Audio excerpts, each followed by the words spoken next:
ಇಲ್ಲ ಅನ್ನೋದನ್ನೆಲ್ಲ ಮಾತಾಡ್ಕೊಳ್ತೀವಿ. ಆದರೆ ಅಂಥ ಮನಸ್ಸನ್ನು ಸರಿಯಾಗಿ ಅರ್ಥ ಮಾಡಿಕೊಳ್ಳುವ, ಆ ಮನಸ್ಸಿನ ಶುದ್ಧತೆಗಾಗಿ ಒಂದಿಷ್ಟು ಪ್ರಯತ್ನ ಮಾಡೋದನ್ನು ನಾವು ಬಿಟ್ಟೇ ಬಿಟ್ಟಿದ್ದೀವಿ. ಅಂಥ ಮನೋಶುದ್ಧಿಯ ದಾರಿಯನ್ನು ಈ ವಚನದಲ್ಲಿ ನಾವು ಕೇಳ್ತಾ ಇದ್ದೀವಿ. ಆ ದಾರಿ ಅಷ್ಟೇನು ಕ್ಲಿಷ್ಟವಾಗಿಲ್ಲ, ಆ ದಾರಿ ಅಷ್ಟೇನು ಕಷ್ಟಕರವಾದದ್ದಲ್ಲ. ಮನಸ್ಸನ್ನು ಶುದ್ಧಗೊಳಿಸುವ ಆ ದಾರಿ ಭಾಳ ಸುಲಭವಾದದ್ದು. ಇದೀಗ ಕೇಳಿರುವಂತೆ ಅನುಭವವನ್ನೇ ಮಾಡುವುದು, ಅನುಭವವನ್ನೇ ಕೇಳುವುದು. ನಾವೆಲ್ಲ ಜೀವನದಲ್ಲಿ ಅನೇಕ ಅನುಭವಗಳನ್ನು ಪಡ್ತಾ ಹೋಗ್ತೀವಿ. ಎಳೆಯ ವಯದಿಂದ ಹಿಡಿದು ಸಾಯುವವರೆಗೆ ಅನೇಕ ಅನುಭವಗಳನ್ನು ನಾವೆಲ್ಲ ಪಡ್ತಾ ಇರ್ತೀವಿ. ಆ ಅನುಭವಗಳು ಸುಖದ ಅನುಭವಗಳಾಗಿರಬಹುದು, ದುಃಖದ ಅನುಭವಗಳಾಗಿರಬಹುದು. ಆತ ಹೇಳ್ತಾನೆ, ಇಲ್ಲ ಗುರುಗಳೇ, ನಾನು ಏನೋ ವಿಚಾರ ಕೇಳಿದರೂ ಕೂಡ ನನ್ನ ಜೀವನ ಪರಿವರ್ತನೆ ಆಗ್ತಾ ಇಲ್ಲ, ನನ್ನ ಮನಸ್ಸು ಸಮಾಧಾನಗೊಳ್ತಾ ಇಲ್ಲ, ನನ್ನ ಮನಸ್ಸು ಉಲ್ಲಾಸಗೊಳ್ತಾ ಇಲ್ಲ, ಜೀವನದ ಬಗ್ಗೆ ಜಿಗುಪ್ಸೆಯನ್ನೇ ಮಾಡಿಕೊಳ್ತಾ ಸಾಗಿದೆ. ಅದಕ್ಕಾಗಿ ನಾನೇನು ಮಾಡಲಿ? ಏನೇ ಕೇಳಿದರೂ ಕೂಡ ನನ್ನ ಮನಸ್ಥಿತಿ ಬದಲಾವಣೆ ಆಗ್ತಾ ಇಲ್ವಲ್ಲ, ಅದಕ್ಕಾಗಿ ನೀವೇನಾದರೂ ಒಂದು ಪರಿಹಾರ ಹೇಳಬೇಕು ಅಂತ ಹೇಳಿ ಕೇಳ್ಕೊಳ್ಳಾಗಿ ರಮಣ ಮಹರ್ಷಿಗಳು ಹೇಳ್ತಾರೆ, ಅಪ್ಪ ನೀನೇನು ಮಾಡಬೇಡ, ಎಲ್ಲ ವಿಚಾರ ನಿನಗಾಗಲೇ ಗೊತ್ತಾಗಿದೆ, ನೀ ಇಷ್ಟು ಮಾಡು ಸಾಕು. ನಮ್ಮ ಆಶ್ರಮದ ಗೋಶಾಲೆಯಲ್ಲಿ ಸಗಣಿ ತುಂಬುವಂಥ ಬುಟ್ಟಿ ಇದೆ. ಆ ಬುಟ್ಟಿಯನ್ನು ತೆಗೆದುಕೊಂಡು ಸಮೀಪದ ಅಲ್ಲೇ ಇರ್ತಕ್ಕಂಥ ಬಾವಿಗಿಳಿದು ಆ ಬುಟ್ಟಿ ತುಂಬ ನೀರು ತಗೊಂಡು ಬಂದುಬಿಡಪ್ಪ, ಮುಂದಿನ ಮಾತನ್ನು ಹೇಳ್ತೇನೆ ಅಂತಂದರು. ಆ ಮನುಷ್ಯ, ಆದರೆ ನೀನು ಬೇರೆ ಯಾವುದೋ ಬುಟ್ಟಿಯನ್ನು ತಗೊಂಡು ಹೋಗಿಲ್ಲಪ್ಪ ನೀರು ತರಲಿಕ್ಕೆ. ಆವಾಗ ಆತ ಅಂದ, ಇಲ್ಲ, ನೀವು ಹೇಳಿದ ಸಗಣಿ ಬುಟ್ಟಿನೇ ಗುರುಗಳೇ ಇದ್ರ ತುಂಬ ಸಗಣಿ ಮೆತ್ಕೊಂಡಿತ್ತು. ನೀರು ತರ್ಲಿಕ್ಕಂತ ಹೋಗಿ ಬಾವಿಲಿ ಅದ್ದಿ ಆ ಸಗಣಿ ಎಲ್ಲ ಹೋಗಿ ಸ್ವಚ್ಛ ಆಗಿದೆ ಬುಟ್ಟಿ, ಹಾಗಾಗಿ ನಿಮಗಿದು ಬೇರೆ ಬುಟ್ಟಿ ಅಂತ ಅನಿಸ್ತಾ ಇದೆ ಅಂದಾಗ ಗುರುಗಳಂದರು, ನೋಡಪ್ಪ, ನೀನು ಆಗಲೇ ಕೇಳಿದೆಯಲ್ಲ, ಆ ನಿನ್ನ ಪ್ರಶ್ನೆಗೆ ಇದೇ ಉತ್ತರ ನೋಡು ಅಂತ. ಆವಾಗ ಆ ಸಾಮಾನ್ಯನಿಗೆ ತಿಳಿಲಿಲ್ಲ. ಗುರುಗಳೇ, ಇನ್ನೂ ಸ್ವಲ್ಪ ವಿವರಿಸಿ ಹೇಳಿದ್ರೆ ಚೆನ್ನಾಗಿರುತ್ತೆ, ನನಗೇನು ಅರ್ಥ ಆಗಲಿಲ್ಲ ಅಂದಾಗ ಆ ರಮಣ ಮಹರ್ಷಿಗಳು ಹೇಳ್ತಾರೆ, ನೋಡಪ್ಪ, ಸಗಣಿ ಬುಟ್ಟಿಯನ್ನು ತಗೊಂಡು ನೀನು ನೀರು ತರಬೇಕು ಅಂತ ಬಾವಿಗೆ ಇಳಿದು ಬಾವಿಯಲ್ಲಿ ಅದ್ದಿ ಏನು ಮಾಡಿದೆ ಅಂದರೆ ನೀರು ತರೋ ಪ್ರಯತ್ನ ಮಾಡ್ತಾ ಇದ್ದಿ. ನೀರೆಲ್ಲ ಸೋರಿ ಹೋಗ್ತಾ ಇತ್ತು, ಆದರೆ ನೀನು ಪ್ರಯತ್ನ ಬಿಡಲಿಲ್ಲ. ಆ ಬುಟ್ಟಿಯನ್ನೇ ಮತ್ತೆ ಮತ್ತೆ ನೀರಲ್ಲಿ ಅದ್ದಿದ್ದಕ್ಕಾಗಿ ಅದಕ್ಕೆ ಮೆತ್ಕೊಂಡಂತಹ ಎಲ್ಲ ಸಗಣಿ ಎಲ್ಲ ಹೋಗಿ ಸ್ವಚ್ಛ ಆಗಿ ಈಗ ಹೊಸ ಬುಟ್ಟಿ ಥರ ಕಾಣ್ತಾ ಇದೆ, ಆಗಿಲ್ವೇ? ಅದೇ ಥರ ಮನಸ್ಸನ್ನೋದು ಒಂದು ಬುಟ್ಟಿ ಇದ್ದ ಹಾಗೆ. ಆ ಮನಸ್ಸಿನಲ್ಲಿ ಬೇಕಾದ ಬೇಡಾದ ಎಲ್ಲ ಗುಣಗಳನ್ನು ನಾವು ಇಟ್ಕೊಂಡಿರ್ತೀವಿ. ಪ್ರಪಂಚದ ಜೊತೆಗೆ ವ್ಯವಹಾರ ಮಾಡ್ತಾ ಇರೋವಾಗ ಅನೇಕ ಭಾವ, ದುರ್ಭಾವ, ಸದ್ಭಾವಗಳು ಆ ಬುಟ್ಟಿಯಲ್ಲಿ ಬಂದು ಬೀಳ್ತಾ ಇರ್ತವೆ. ಮನಸ್ಸು ಅನ್ನೋ ಬುಟ್ಟಿಲಿ ಅವು ಬುಟ್ಟಿಗೆ ಮೆತ್ಕೊಳ್ತಾ ಇರ್ತವೆ. ಆದರೆ ನಾವು ಆ ಬುಟ್ಟಿಯನ್ನು ಸ್ವಚ್ಛ ಮಾಡಿಕೊಳ್ಳೋ ಪ್ರಯತ್ನ ಮಾಡೋದಿಲ್ಲ. ಹಾಗಾಗಿ ನಾವೇನು ಮಾಡಬೇಕಾಗಿದೆ ಅಂತಂದರೆ, ಹೊರಗಿನ ಈ ಸಗಣಿ ಬುಟ್ಟಿಯನ್ನು ನೀರಲ್ಲಿ ಅದ್ದಿ ಶುದ್ಧ ಮಾಡಿದಂತೆ ಮನಸ್ಸು ಅನ್ನೋ ಬುಟ್ಟಿನ ಈ ಅನುಭವ, ಚಿಂತನ, ಮಂಥನಗಳಲ್ಲಿ ನಾವು ಅದ್ದುವುದರ ಮೂಲಕವಾಗಿ ದುರ್ಭಾವಗಳನ್ನು ಕಳೆದುಕೊಂಡು ಸದ್ಭಾವಗಳನ್ನು ಬೆಳೆಸಿಕೊಳ್ಳುವುದರ ಮೂಲಕ ಮನೋಶುದ್ಧತೆಯನ್ನು ನಾವು ಮಾಡಿಕೊಳ್ಳಬಹುದು ಅನ್ನೋದನ್ನು ಗುರುಗಳು ಹೇಳಿದಾಗ ಆತನಿಗೆ ಬಹಳ ಸಂತೋಷ ಆಯಿತು. ಇಷ್ಟೇ ನೋಡಿ ನಾವೆಲ್ಲ ಮಾಡಬೇಕಾದದ್ದು. ನಾವೇನೋ ಕೆಲವನ್ನು ಓದ್ಕೊಳ್ತೇವೆ, ಕೆಲ ವಿಚಾರಗಳನ್ನು ತಿಳ್ಕೊಳ್ತೇವೆ, ತಿಳಿದ ಓದಿದ ಎಲ್ಲ ವಿಚಾರಗಳೇ ಸಾಕಷ್ಟಾಯಿತು ಅಂತನ್ನೋ ಅಭಿಮಾನಕ್ಕೆ ಬಿದ್ದು ಬಿಡ್ತೇವೆ. ಎಲ್ಲರಿಗಿಂತಲೂ ನಾವೇ ಶ್ರೇಷ್ಠ ಅನ್ನೋ ಭಾವಕ್ಕೆ ಒಳಗಾಗ್ತೇವೆ. ಅಥವಾ ನಾವು ಬಹಳ ವಿಶೇಷ ಪ್ರಜ್ಞೆ ಉಳ್ಳವರು ಅನ್ನೋ ಭಾವದಲ್ಲಿ ಉಳಿದು ಎಲ್ಲವನ್ನ ನಾವು ದೂರ್ತಾ ಹೋಗ್ಬಿಡ್ತೇವೆ. ಬಹುಶಃ ಇದು ಯಾವುದರ ಅಗತ್ಯ ಇಲ್ಲ. ಎಲ್ಲರಿಗೂ ಅವರವರ ಅನುಭವವೇ ಬಹಳ ದೊಡ್ಡದು. ಅವರವರ ಅನುಭವ ಮೂಸೆಯಲ್ಲಿ ಎಲ್ಲರೂ ಎಲ್ಲರನ್ನು ನೋಡಲಿಕ್ಕೆ ಪ್ರಯತ್ನ ಮಾಡ್ತಾರೆ. ಆ ಪ್ರಯತ್ನದಲ್ಲಿ ಅವರು ತಮ್ಮನ್ನೇ ತಾವು ಸುಧಾರಿಸಿಕೊಳ್ಳುವ, ಮನಸ್ಸನ್ನು ಸುಧಾರಿಸಿಕೊಳ್ಳುವ ಪ್ರಯತ್ನ ಮಾಡಲಾರದೆ ಉಳಿತಾರೆ. ಅದಕ್ಕಾಗಿ ನಾವು ತಿಳ್ಕೊಳ್ಬೇಕಾದದ್ದಿಷ್ಟೇ, ಒಳ್ಳೆಯ ವಿಚಾರಗಳನ್ನು ಯಾವ ಮೂಲೆಯಿಂದಲಾದರೂ ಬರಲಿ ಸ್ವಾಗತ ಮಾಡುವ, ಪ್ರೀತಿಯಿಂದ ಕೇಳೋ ಪ್ರಯತ್ನವನ್ನು ಮಾಡೋಣ. ಕೇಳೋ ಹೇಳೋ ಎಲ್ಲ ವಿಚಾರಗಳ ಮಧ್ಯದಲ್ಲಿ ನಮಗೂ ಕೂಡ ಒಂದಿಷ್ಟು ಸ್ವಾನುಭವದ ಅರಿವಿರುತ್ತಲ್ಲ, ಆ ಅರಿವಿನ ನೆಲೆಯಲ್ಲಿಯೇ ಬದುಕನ್ನು ಕಟ್ಟಿಕೊಳ್ಳುವ ಪ್ರಯತ್ನವನ್ನು ಮಾಡಿಬಿಟ್ರೆ ಬಹುಶಃ ಜೀವನ ಸಾರ್ಥಕತೆ ಕಡೆಯೇ ಸಾಗ್ತದೆ. ಅಂತಹ ಸಾರ್ಥಕ ಜೀವನಕ್ಕಾಗಿಯೇ ನಾವೆಲ್ಲ ಪ್ರಯತ್ನ ಮಾಡ್ತಾ ಇರೋದು. ಆದರೆ ಒಬ್ಬೊಬ್ಬರ ದಾರಿ ಬೇರೆಯಾಗಿರಬಹುದು. ಆದರೆ ಆ ಎಲ್ಲ ದಾರಿಗಳು ಒಂದೇ ನೆಲೆಯಲ್ಲಿ ಸಾಗ್ತಾ ಇದ್ದಾವೆ, ಆದರ್ಶದ ಸಾರ್ಥಕತೆಯ ಕಡೆಗೆ ಸಾಗ್ತಾ ಇದ್ದಾವೆ ಎನ್ನುವಂಥದ್ದನ್ನು ನಾವೆಲ್ಲರೂ ಲಕ್ಷಿಸಿ ಪರಸ್ಪರ ಒಬ್ಬರನ್ನೊಬ್ಬರು ಗೌರವಿಸಿ ಬದುಕುವ ಪ್ರಯತ್ನ ಮಾಡಿದ್ರೆ ಸಾಕೇನು.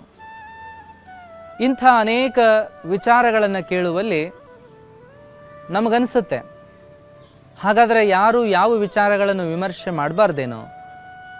ವಿಮರ್ಶೆಗಳನ್ನ ಮಾಡಬೇಕು.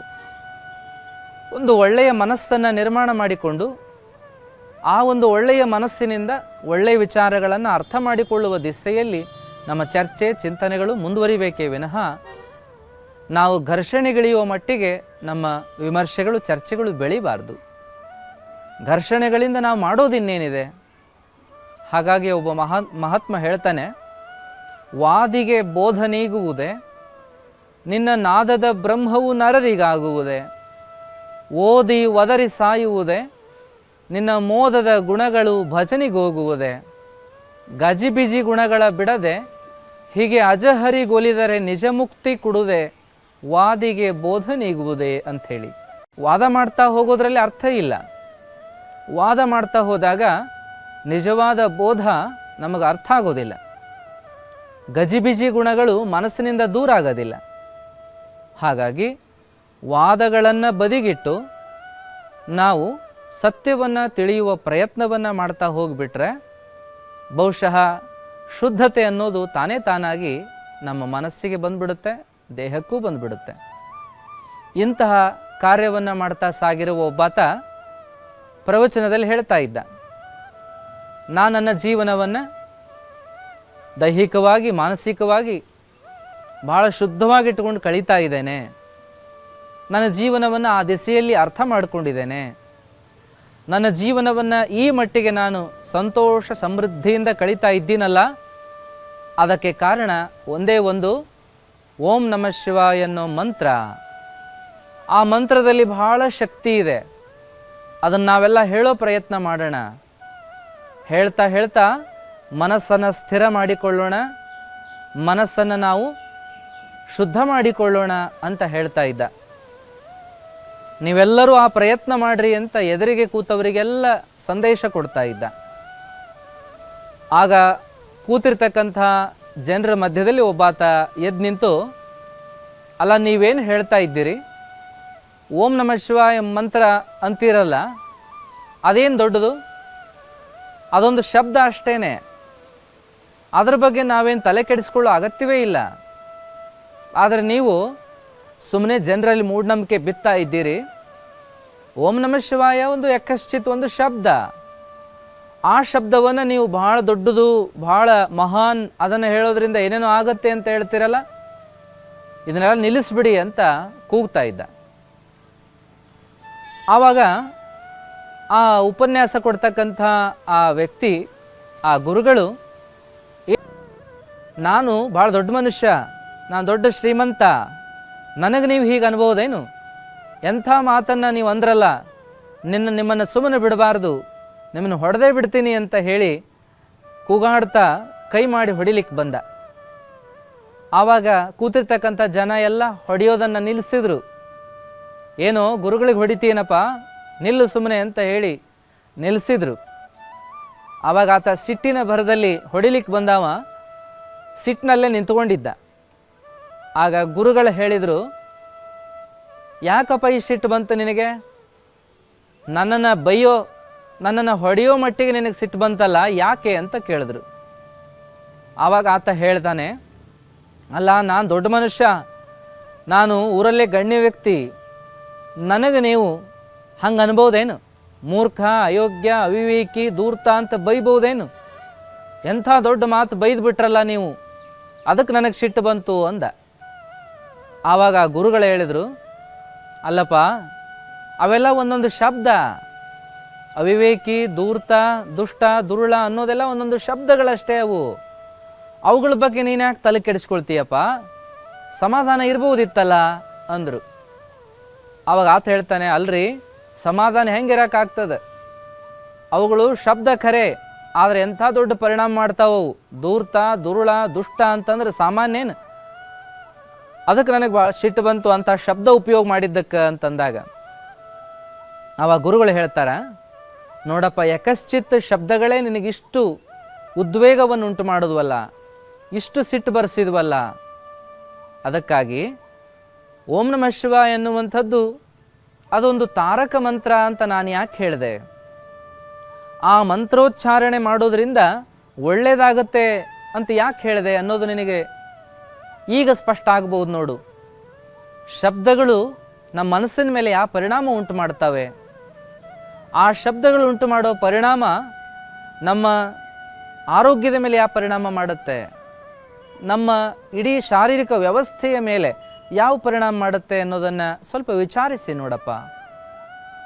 ಸಿಟ್ಟಿಗೆ ಒಳಗಾದಂತಹ ನೀನು ಯಕಶ್ಚಿತ್ ಧೂರ್ತ, ದುರುಳ, ದುಷ್ಟ, ಅವಿವೇಕಿ, ಅಯೋಗ್ಯ ಅನ್ನೋ ಶಬ್ದಗಳನ್ನು ಕೇಳಿದ ಕೂಡಲೇ ನಿನ್ನೊಳಗೊಂದು ಉದ್ವೇಗ ಆಯಿತು.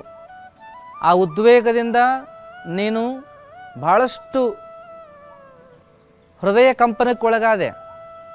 ಮುಖ ಅಗಲಾಯಿತು, ಕಣ್ಣಗಲಾಯಿತು, ಕಣ್ಕೆಂಪಾಯಿತು, ಕುತ್ತಿಗೆ ಬಿಗೀತು, ಸಿಟ್ಟು ಬಂತು, ಹೊಡಿಲಿಕ್ಕೆ ಬಂದೆ. ಇಷ್ಟೆಲ್ಲ ಪರಿಣಾಮವನ್ನು ನೀ ಅನುಭವಿಸಿದೆಲ್ಲ ಒಂದು ಶಬ್ದದಿಂದ. ಇದು ಕೆಟ್ಟ ಪರಿಣಾಮ. ಅದೇ ಓಂ ನಮಃ ಶಿವಾಯ ಉಚ್ಚಾರವನ್ನು ಮಾಡ್ತಾ ಹೋದಾಗ ಯಾಕೆ ನಿನಗೆ ಒಳ್ಳೆಯದಾಗತ್ತೆ ಅಂತ ಹೇಳಿದೆ ಅಂದರೆ, ಆ ಶಬ್ದವನ್ನು ಉಚ್ಚಾರ ಮಾಡ್ತಾ ಹೋದಾಗ ನಿನ್ನ ಮನಸ್ಸು ಶಾಂತಗೊಂಡು, ಮನಸ್ಸಿನ ಜೊತೆಗೆ ಭಾವ ಶಾಂತವಾಗಿ, ಹೃದಯದ ಮೂಲಕ ರಕ್ತ ಪರಿಚಲನೆ ಶಾಂತವಾಗಿ ಶರೀರದ ತುಂಬೆಲ್ಲ ಆಗ್ತಾ ಆಗ್ತಾ ಪಚನಕ್ರಿಯೆ, ಇನ್ನಿತರೆ ಎಲ್ಲ ಶಾರೀರಿಕ ವ್ಯವಸ್ಥೆಗಳು, ಆಂತರಂಗಿಕ ಎಲ್ಲ ವ್ಯವಸ್ಥೆಗಳು ಸುಲಭವಾಗಿ ಸುಸೂತ್ರವಾಗಿ ಸಾಗ್ತವೆ ಅನ್ನೋದರಲ್ಲಿ ಸಂಶಯ ಇಲ್ಲ. ಹಾಗಾಗಿ ನೀನು ಒಳ್ಳೆಯ ವಿಚಾರಗಳನ್ನು ಮೆಲುಕು ಹಾಕು. ಇಂಥ ಮಂತ್ರಗಳನ್ನು ನೀನು ಪಠಣ ಮಾಡು. ಆ ಮೂಲಕವಾಗಿ ಒಳ್ಳೆಯ ಭಾವನೆಯನ್ನು ಹೊಂದುವುದರ ಮೂಲಕ ಒಳ್ಳೆಯ ಬದುಕನ್ನೇ ಕಟ್ಟಿಕೊಳ್ಳಬೇಕು ಅನ್ನೋದನ್ನು ನಾನು ಹೇಳ್ತಾ ಇದ್ನಪ್ಪ ಅಂತಂದಾಗ ಆ ಸಿಟ್ಟಿಗೊಳಗಾದ ಮನುಷ್ಯ ಸಮಾಧಾನವಾಗಿ ಕ್ಷಮೆ ಕೇಳ್ತಾನೆ. ಹೌದು, ನೀವು ಹೇಳಿದ್ದು ಸತ್ಯವಾದದ್ದು. ನಾವು ಉಚ್ಚಾರ ಮಾಡೋ ಪ್ರತಿ ಶಬ್ದಗಳು ನಮ್ಮ ಮನಸ್ಸಿನ ಮೇಲೆ, ನಮ್ಮ ಭಾವನೆಗಳ ಮೇಲೆ ಪರಿಣಾಮ ಮಾಡ್ತವೆ. ಮನಸ್ಸು ಭಾವಗಳ ಮೇಲೆ ಪರಿಣಾಮ ಮಾಡೋದ್ರ ಮೂಲಕ ಆರೋಗ್ಯದ ಮೇಲೆ ಪರಿಣಾಮ ಮಾಡ್ತವೆ. ಶಾರೀರಿಕ ಮಾನಸಿಕ ಆರೋಗ್ಯದ ಮೇಲೆ ಪರಿಣಾಮವನ್ನು ಮಾಡಿ ನಮ್ಮ ಜೀವನವನ್ನು ಅವು ಸರಿಯಾಗಿಯೋ ಅಥವಾ ಅಸ್ತವ್ಯಸ್ತವಾಗಿಯೋ ಇರುವಂತೆ ಮಾಡಿಬಿಡ್ತಾವಲ್ಲ. ಅದಕ್ಕಾಗಿ ಅಸ್ತವ್ಯಸ್ತ ಮಾಡುವ ವಿಚಾರಗಳನ್ನು ಬದಿಗಿಟ್ಟು ಜೀವನವನ್ನು ಸ್ವಸ್ಥವಾಗಿ ಕಳೆಯೋದಕ್ಕೆ ಪೂರಕವಾಗಿ ಕೆಲಸ ಮಾಡುವ ಒಳ್ಳೆಯ ಮಾತುಗಳನ್ನು ಕೇಳೋಣ, ಒಳ್ಳೆಯ ಮಂತ್ರಗಳನ್ನು ಉಚ್ಚಾರ ಮಾಡೋಣ. ಆ ರೀತಿಯಲ್ಲಿ ಒಳ್ಳೆಯ ಬದುಕಿಗೆ ನಾವೇ ಮುನ್ನುಡಿಯನ್ನು ಬರೆದುಕೊಳ್ಳೋಣ ಅನ್ನುವುದನ್ನು ಈ ಮೂಲಕವಾಗಿ ನಾವು ಹೇಳ್ತಾ ಬರ್ತೀವಿ. ಅಂಥ ಒಳ್ಳೆ ಬದುಕಿನ ಸೂತ್ರಗಳನ್ನು ಮಹನೀಯರು ಹೇಳ್ತಾ ಬಂದಿದ್ದಾರಲ್ಲ, ಆ ಸೂತ್ರಗಳು ನಿಜಗುಣ ಶಿವಿಗಳವರ ಒಂದು ಪದ್ಯದಲ್ಲಿ ಬಹಳ ಸುಲಭವಾಗಿ ಹರಿದು ಬಂದಿದ್ದಾವೆ. ಮೊದಲ ಪದ್ಯ, ಕೈವಲ್ಯ ಪದ್ಧತಿಯ ಮೊದಲ ಪದ್ಯ ಭಾಳ ಚೆನ್ನಾಗಿದೆ ನೋಡಿ. ಶ್ರೀ ಗುರು ವಚನೋಪದೇಶವನಾಲಿಸಿದಾಗಳಹುದು ನರರಿಗೆ ಮುಕ್ತಿ, ದುರಿತ ಕರ್ಮವನ್ನೊಲ್ಲದಿರು ಪುಣ್ಯವನೇ ಮಾಡು, ಹರನಡಿವಿಡಿ ಶಾಂತರೊಡನಾಡು, ಕರುಣವಿರಲಿ ಜೀವರುಳು ನೀತಿವಿದನಾಗು, ಪೊರೆಪೊರ್ದಿದರನೆಂದು ಬೆಸಸುವ ಭವಮಾಲೆಗಲಸು ಪುಸಿಯದಿರು ಎಡರು ಬಂದು ಕವಿಯಲಂಜದಿರು. ತವೆ ಮದವಳಿ ತತ್ವಸಂತತಿಯನ್ನು ವಿವರಿಸಿ ನೋಡೆಂದು ತಿಳಪುವ. ನಿಂದಿಸಿ ನುಡಿಯದಿರಾರನು ಮನಸ್ಸಿಗೆ ಬಂದಂತೆ ನಡೆಯದಿರಿಹದಲ್ಲಿ. ಕುಂದು ಒಡೆಯದಿರು ಕಾಮಾದಿಗಳನ್ನು ಜಯಿಸೆಂದು ಕೈವಿಡಿದನುಗ್ರಹಿಸುವ. ಆರು ನಾನೆಂದು ವಿಚಾರಿಸು ವಿಷಮ ಸಂಸಾರವಿದನು ಕನಸೆಂದರಿ. ಮಾರಮರ್ಧನ ಶಂಭುಲಿಂಗವನೊಲಿಸಿ ಗಂಭೀರ ಸುಖದೊಳಿರು. ಹೀಗೆ ಅನೇಕ ಒಳಿತಾದ ಮಾತುಗಳನ್ನು ಹೇಳ್ತಾ ಬಂದ್ರಲ್ಲ, ಇವುಗಳನ್ನು ಹೇಳ್ತಾ ಹೋಗುವ ಮತ್ತೆ ಅದರಂತೆ ನಡೆದುಕೊಳ್ಳುವ ಪ್ರಯತ್ನ ನಮ್ಮ ಜೀವನಕ್ಕೆ ಎಷ್ಟು ಸಾಫಲ್ಯತೆಯನ್ನು ಉಂಟು ಮಾಡುತ್ತದಲ್ಲ.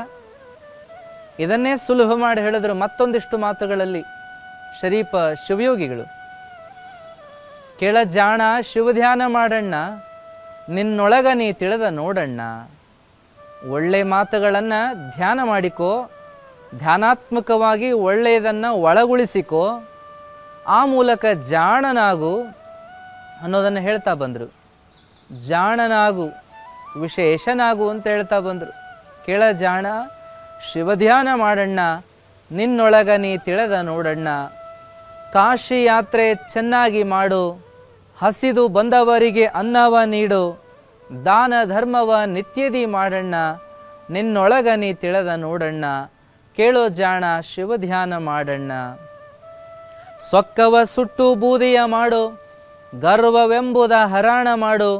ಸಿಟ್ಟು ಬಂದಾಗ ನಿಧಾನ ಮಾಡಣ್ಣ, ನಿನ್ನೊಳಗ ನೀ ತಿಳಿದ ನೋಡಣ್ಣ. ಕೇಳ ಜಾಣ ಶಿವಧ್ಯಾನ ಮಾಡಣ್ಣ, ನಿನ್ನೊಳಗ ನೀ ತಿಳಿದ ನೋಡಣ್ಣ. ರೋಗವ ನೋಡಿ ಔಷಧ ಕೊಡು, ಬೆಳ್ಳ ಬೆಳತನ ಬೋಧವ ಮಾಡು. ಕಟ್ಟಿಗೆ ಕುಂತ ಕಚೇರಿ ಮಾಡು, ಮಾರಿ ನೋಡಿ ನ್ಯಾಯ ಹೇಳಬೇಡಣ್ಣ. ನಿನ್ನೊಳಗ ನೀ ತಿಳಿದ ನೋಡಣ್ಣ. ಕೇಳ ಜಾಣ ಶಿವಧ್ಯಾನ ಮಾಡಣ್ಣ. ಲಾಭವ ನೋಡಿ ವ್ಯಾಪಾರ ಮಾಡು, ಎಂಟೆಂಟ ದಿನಕ್ಕೊಮ್ಮೆ ಲೆಕ್ಕವ ಮಾಡು. ಸ್ನೇಹ ಕಂಡಲ್ಲಿ ವಸ್ತಿಯ ಮಾಡಣ್ಣ, ನಿನ್ನೊಳಗ ನೀ ತಿಳಿದ ನೋಡಣ್ಣ. ಕೇಳೋ ಜಾಣ ಶಿವಧ್ಯಾನ ಮಾಡಣ್ಣ, ನಿನ್ನೊಳಗ ನೀ ತಿಳಿದ ನೋಡಣ್ಣ. ಸಹಕಾರ ಕಂಡಲ್ಲಿ ಸಲಾಮ ಮಾಡು, ವೈರಿಯ ಕಂಡಲ್ಲಿ ಧೈರ್ಯ ಮಾಡು. ಮಡದಿಯ ನುಡಿ ಕೇಳಿ ಜಗಳಕ್ಕಿನ್ನೊಬ್ಬರ ಕೂಡ ಹೋಗಬೇಡಣ್ಣ, ನಿನ್ನೊಳಗ ನೀ ತಿಳಿದ ನೋಡಣ್ಣ. ಕೇಳೋ ಜಾಣ ಶಿವಧ್ಯಾನ ಮಾಡಣ್ಣ, ನಿನ್ನೊಳಗ ನೀ ತಿಳಿದ ನೋಡಣ್ಣ. ತಂದೆ ತಾಯಿಯ ಸೇವಾ ಮಾಡು, ಮೋಕ್ಷಕ ಮಾರ್ಗದ ಹಾದಿಯ ಹಿಡಿಯೋ. ಶಿಶುನಾಳ ದೀಶನ ಪಾದಕ ಹೊಂದಣ್ಣ, ನಿನ್ನೊಳಗ ನೀ ತಿಳಿದ ನೋಡಣ್ಣ. ಕೇಳೋ ಜಾಣ ಶಿವಧ್ಯಾನ ಮಾಡಣ್ಣ, ನಿನ್ನೊಳಗ ನೀ ತಿಳಿದ ನೋಡಣ್ಣ. ನೋಡಿ ಎಂಥ ಅದ್ಭುತವಾದ ಮಾತುಗಳಿದಾವಲ್ಲ. ಈ ಮಾತುಗಳನ್ನು ಕೇಳಿಸಿಕೊಳ್ಳೋದಷ್ಟೇ ಅಲ್ಲ, ಮತ್ತೆ ಮತ್ತೆ ನೆನಪಿಸಿಕೊಳ್ಳೋದು. ಮತ್ತೆ ಮತ್ತೆ ನೆನಪಿಸಿಕೊಳ್ಳೋದಷ್ಟೇ ಅಲ್ಲ, ಅವೆಲ್ಲವುಗಳನ್ನು ನಮ್ಮ ನಡೆ ನುಡಿಗಳಲ್ಲಿ ಹಾಸುಹೊಕ್ಕಾಗಿ ಮಾಡಿಕೊಳ್ಳೋದು. ಆ ಮೂಲಕವಾಗಿ ನಾವು ನಮ್ಮ ಮನಸ್ಸನ್ನು ತೊಳೆದುಕೊಳ್ಳಬಹುದು. ಆ ಮನಸ್ಸನ್ನು ತೊಳೆದುಕೊಳ್ಳುವುದರ ಮೂಲಕವಾಗಿ ನಾವು ಬದುಕನ್ನೇ ಉದ್ಧರಿಸಿಕೊಳ್ಳಬಹುದು ಅಂತ ಹೇಳ್ತಾ ಇವತ್ತಿನ ಪ್ರವಚನಕ್ಕೆ ಮಂಗಲವನ್ನು ಹೇಳೋಣ. ಶರಣಾರ್ಥಿ.